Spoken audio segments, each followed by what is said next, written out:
ഈ അടുപ്പ് നമുക്ക് കത്തിക്കാൻ ശ്രമിക്കാം.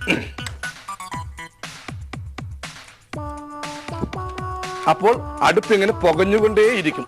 ഈ സമയത്ത് ഈ വിറകെല്ലാം വാരിയെടുത്ത് പുകഞ്ഞ കൊള്ളി പുറത്ത് എന്ന് പ്രാഗിക്കൊണ്ട് നമുക്ക് ഇതിലേക്ക് അല്പം വെളിച്ചെണ്ണ ഒഴിക്കാം.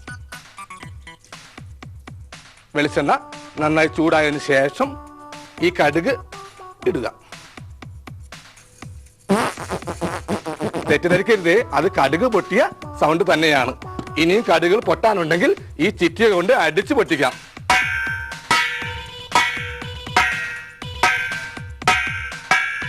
ഇപ്പോൾ കടുകെല്ലാം പൊട്ടിയതിനു ശേഷം ഈ ഒന്നാമത്തെ ചേരുവയും രണ്ടാമത്തെ ചേരുവയും എടുത്ത് നമുക്ക് പുറത്തേക്ക് കളയാം. ഇതിന്റെ യാതൊരു ആവശ്യമില്ല, വെറുതെ ബുദ്ധിമുട്ടാണ്.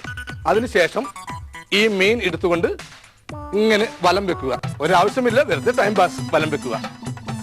എന്നിട്ട് ഓരോ മീനും ഇങ്ങനെ ഇടുക.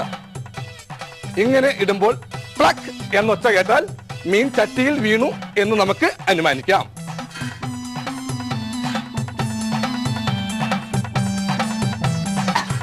എന്നിട്ട് നന്നായിട്ട് ഇളക്കുക.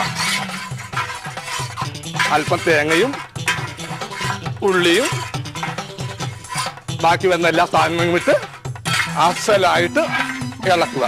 ഇളക്കി ഇളക്കി ഏകദേശം ഒരു കുറുക്ക് പോലെ ആയി കാണും. ഇങ്ങനെ കുറുക്ക് പോലെയായ ഈ ചാളക്കറി നമുക്ക് കറിയായിട്ടും കുറുക്കായിട്ടും കഴിക്കാം.